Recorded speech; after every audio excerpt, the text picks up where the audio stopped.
Good morning, ladies and gentlemen. This is Shahab Karni from I-95 Television Washington studio. This morning, we will be talking about Pakistan and US relations as we speak, the current situation, and then, of course, the way forward, resetting the relationships. So, in order to do that, this is a little complicated right now as the geopolitical situation. One, the second thing is with the new administration in place under Joe Biden. And let me show you this slide. And this is going to give you a reflection that Joe Biden, especially on foreign relations, so he has been an expert and a very engaged player on foreign relations, unlike other head of the state or other president of the United States for years. So, just connecting that conversation, I had to search thoroughly to have a very appropriate and distinguished guest. So, fortunately, I was able to shortlist, and even with that list, I shorted one very distinguished international career diplomat, Dr. Jamil Ahmad Khan, former ambassador. But rather than me going into a proper introduction so that I don't want to miss something on his intro, I'm going to him I'm going to request him to introduce to the audience so that I don't miss anything and we can comprehend that why I invited him for this topic. One.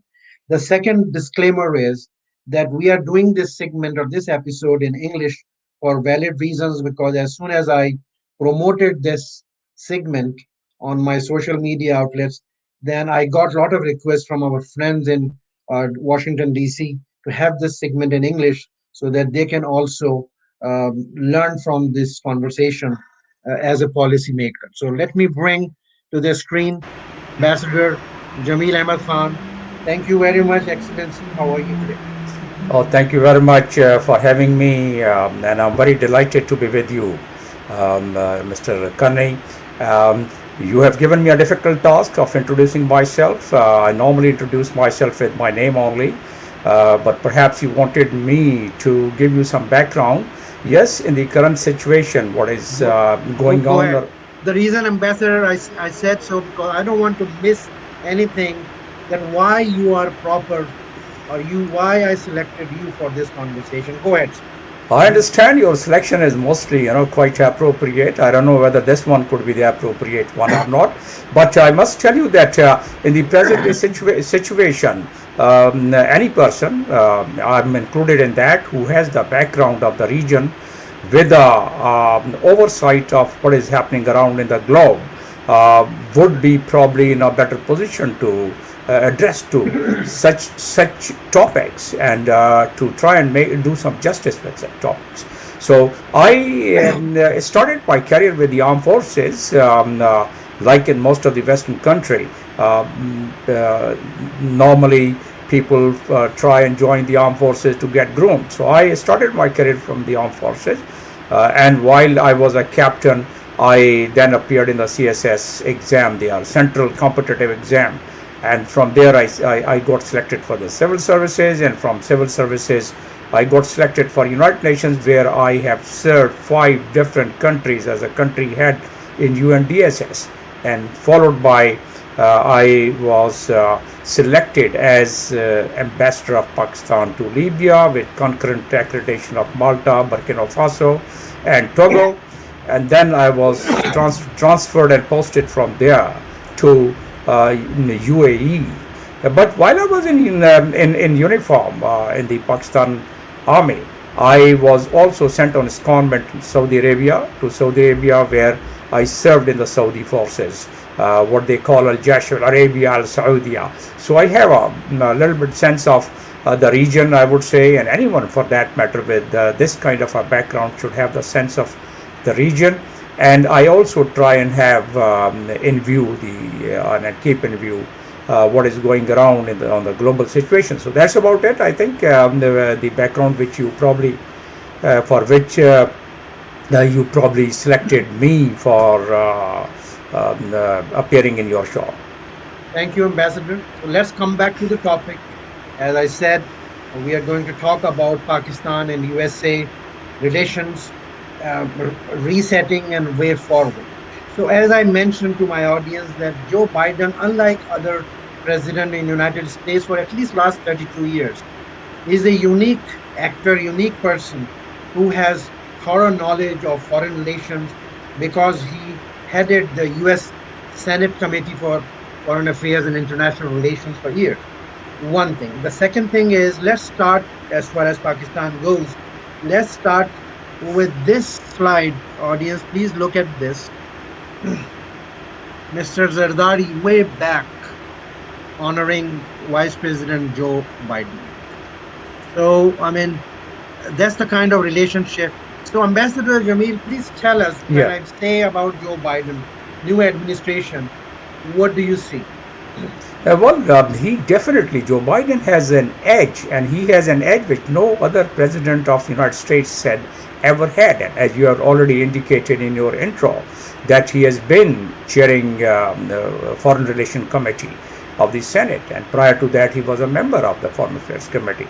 He has been fully involved in while U.S. was supporting and while U.S. was going in the Gulf War in 1991, and he was fully involved, but and supported the Afghanistan war. He supported war in Afghanistan initially, and later on he thought that this war is an unending war, an infinite war. So he started readjusting his thoughts and the foreign policy while he was the chair of the Foreign Relation Committee, and rightly so. That was an unending war, and the U.S. was spending there so much of capital, both human as well as the financial capital. So, and he feels the Joe Biden, the president of United States, Joe Biden, he feels that the same goal can be achieved by diplomatic efforts and by carrying the allies with him and along his side, and by creating the same image of United States which it had for several years, for decades. So it appears Joe Biden has in his mind to address the whole thing, and yet do not lose the sight of what is the goal and what is the mission of the United States in terms of achieving its influence in the region. So I guess he's the right person, and the United States has got the right president to deal with not only Afghanistan situation, but the situation in the region in particular and around the globe in general. And he has himself said that the foreign policy needs to be reset. And he himself has said, and he has started going back to the climate change. He has started going back to the Trans-Pacific Partnership. He started going back to the oil pipeline with the Canada. He started going back with so many. And more importantly, he has now started. He thought that it's a losing war if the United States doesn't go back and resume the nuclear accord with Iran, which was done by in Obama administration, and Joe Biden was fully involved in it. And even the most important partner of United States, the state of Israel, in my view and in my analysis, I feel that Israel also feels that the withdrawing from the accord is not paying the right kind of fruits and the dividends. Therefore, resuming the accord would probably achieve the aim for which the accord was formulated and accord was signed with Iran, so that Iran is not able to do the enrichment. Reportedly, Iran has now been able to enrich the uranium up to 60%, and that is almost very close to the nuclear device enrichment. So this is because as the expert says, this is perhaps because of the fact that the United States withdrew, and then Iran had the full liberty to go for whatever they wanted to. So therefore, in conclusion, I think Joe Biden is having the right approach to address the problems by through an influence of the United States, and by increasing and enhancing the influence of the United States, and by using the path of diplomatic course. So Yeah. coming back to Pakistan, sir, I mean, I already showed you that one actor that he has been engaged with. You see Mr. Zardari, you see former president of Afghanistan Karzai there. Let me show you another slide, Ambassador. Nawaz Sharif and the current president and head of the state of Afghanistan, Ashraf Ghani. And in between, we see the former vice president, now the president of the United States. Then another slide, sir, you see with Nawaz Sharif. So, meaning he has been engaged with these actors as far as Pakistan goes. So what do you see the way forward right now as we speak? Because with the new head of the government, he has no rapport one. And it's a difficult question to Ambassador Jamil Ahmad Khan, which I never had a preemptive, a pre-conversation with him. My complete full disclaimer on this question that some time back, very recently, Imran Khan, the current head of the government, and chief of staff, they visited White House with President Trump last year. And I will say because of Jared Kushner, because of his son-in-law, this was more than a diplomatic mission, more it was a commercial kind of mission because a lot of transactional background conversation were involved, and we didn't see any State Department engagement during that visit and the meetings. So, what are you going to say? Because the things have changed. Now, in the White House, we have a different actor, as we mentioned, and a different team. So, what is the way forward, sir? Now, in your intro and the slides which you have shown, that's a clear demonstration of the fact that the President Joe Biden, he knows all the actors and all the stakeholders in the whole calculus of the geopolitical and geostrategic scenario. So, from that angle, he would be very comfortable. A, that he knows ins and outs of the entire region, and he's been dealing with the United States foreign policy for a very prolonged period of time. B, that he knows the actors and the stakeholders. C, that he has started recalibrating and recalibrating its and continuous recalibration of the diplomatic approach, which was not as good as he wanted or as he is now trying to have it during the Trump's time in particular. So from that angle, he would have much more convenience to engage himself, and he has already said that he's going to engage with all these stakeholders, not only in the region and in this case with Pakistan. Of course, that also is included, and he's going to engage. In fact, to start with, the President of the United States wanted to put the house in order first, and he has by far been able to do it in last several months. Now his priority, as one could see, that he started focusing more towards the foreign policy and towards engaging the world stakeholders and world players, and particularly his own allies. So there are two challenges which he has in my region, in Pakistan, India and Indian Ocean and this Middle East, and those two challenges are: A, that how to maintain peace and tranquility, international peace in that area. B, he is the biggest and he is the strongest proponent of the human right, and he has been always advocating that. So B, that he would like that the human right violation should not happen in the region, and if that happens, he is able to address it. And he has spoken at length with President Xi on that account, and he is now already today's speech, I guess, while he was addressing Joe Biden was addressing the veterans of the United States. He mentioned that he's going to meet on the 16th of this month, June, and he's going to meet Putin, the Russian president, and he's going to raise the point of human rights. So and what is this? It's basically, to me, he has started making the best use of human right diplomacy. And human right diplomacy is nothing but the international law. And what is that international law? The very first chapter of United Nations Charter, in the first paragraph, indicates that human right value has to be maintained by all the members. And of course, the Universal Declaration of Human Rights. So America has always been recognized and has always been having a very high moral grounds on the basis of maintaining the value of human rights and propelling it all over the world. So he's using that human right diplomacy and trying to re-engage with the allies of United States. And the allies of United States have also been talking about human rights a lot. So in that case, he'll be able to engage with Pakistan, he'll be able to engage with Afghanistan, and he has already done that.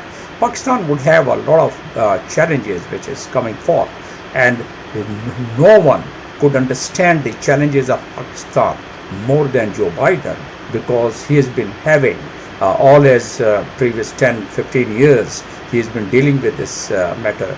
If there was some other president, perhaps that president of United States would have to resort to a lot of briefings. He doesn't need any briefing, in fact. Little briefing for him to update him would be more than enough. Even perhaps he would not need that as well. So from that point of view, Pakistan has a challenge, and Pakistan, from time to time, once there was some friction, I won't say friction, but there was not as good a relation, diplomatic relation, as we wanted, or as United States wanted, because of probably transparency factor. With Joe Biden, I think Pakistan and the country and all the players in the region have to be very straight and transparent, that this is what it is, this is what Taliban's are now, and these are the Taliban's potency, and this is how, if you ask us to deal with Taliban, these are the terms of reference to deal with Taliban. If you ask us not to deal with this terms of reference and some other terms of reference, then Pakistan would have its consequences.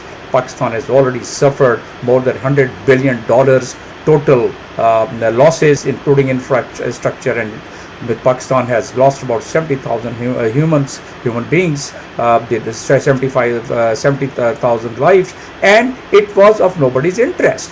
Now Pakistan, on the other hand, China-Pakistan friendship, that is sometimes perceived by the United States, some of the stakeholders and some of the think tanks, that perhaps Pakistan has totally gone Chinese pocket. So that impression, I think Joe Biden understands that what kind of a relation Pakistan has been having from 60s onward with the United Nations, and I think he's going to capitalize on the strong points of Pakistan-U.S. relations. So Now, from that angle, Ambassador, sorry to interrupt, let me take advantage of your profile. I mean, you have served in, of course, you know about Saudi Arabia situation. Now, you have served as Pakistan's ambassador in United Arab Emirates for 3 years. And UAE is an important player now in that region when it comes to India, Pakistan, Kashmir issue, the Abraham Accord, and all those things. And let me show you this slide. The former chief of staff, the reason I'm saying, he is now in Saudi Arabia leading the allied forces of 40 plus Islamic countries, forces, and Yemen factor is there. So Pakistan, interestingly, is in the middle or of everywhere.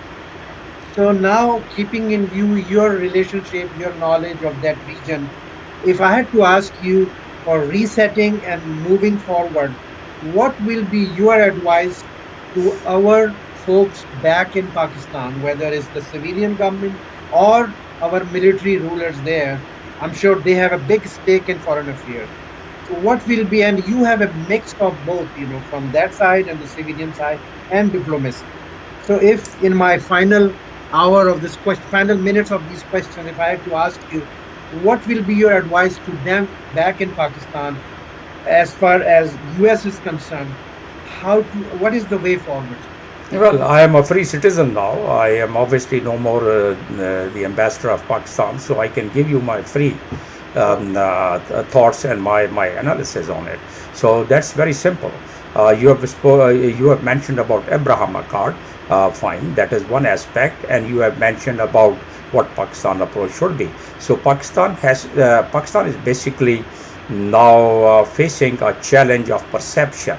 The perception of Pakistan is that as if we are totally against Israel, or we are totally against India. We are not totally against India or Israel. We are trying to attain our objective in the interest of the international peace and tranquility. If the India and Pakistan do not sort out their matter, then international peace, both the nuclear powers, international peace is at stake. Now, likewise, if Israel matter is not resolved with Palestinian, then it's a matter of international peace, which is enunciated in the United Nations Charter, chapter 4, 5, 6, 7. All those chapters have amply shedded light on the international peace and tranquility. So, international peace and tranquility, we never like that should be disturbed. We never like that we should have any, because of Pakistan, there should be any such difficulty. And therefore, the approach to our folks back in Pakistan is that whether Ibrahim Accord, whether India has a relation, the best of the best relation they can have with the United States, we've been having the best of the best relations with the United States. So long as India does not thrive on the enmity of Pakistan and do not use the assets given by United States against Pakistan, we are very happy. They should have the best of the best. If they are trying to position themselves against any other country, Pakistan, if not affected, then we are fine enough. And likewise, Ibrahim Accord, if UAE or Saudi Arabia, that's their own foreign policy. Who are we under the international law to intervene in that? We only have the biggest concern that the Security Council resolutions which have been passed for Palestine should be implemented. That is and then likewise the Security Council resolutions which have been passed for Kashmir. Our expectation, which is very genuine and justified expectation, is that those Security Council resolutions which has been passed by the world community, which Security Council, that should be implemented. And if the world community feels that there should be some reset and there should be some readjustment, there should be some recalibration, why not?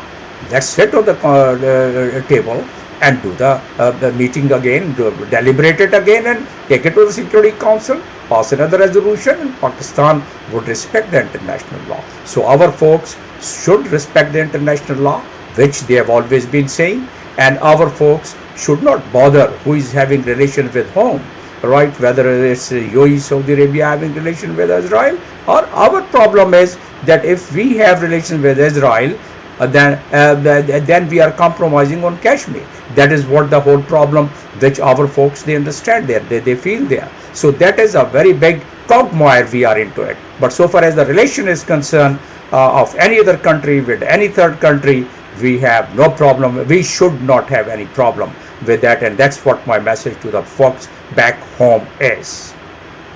Ambassador Jamil Ahmed Khan, thank you very much, sir, that you were able to join me on a very short notice. And this conversation does not end here.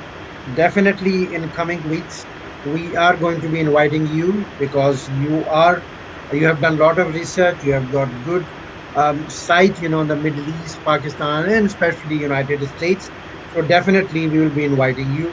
Ambassador, thank you very much for joining me tonight. Thank you very much for having me in your show. Thank you. Thank you.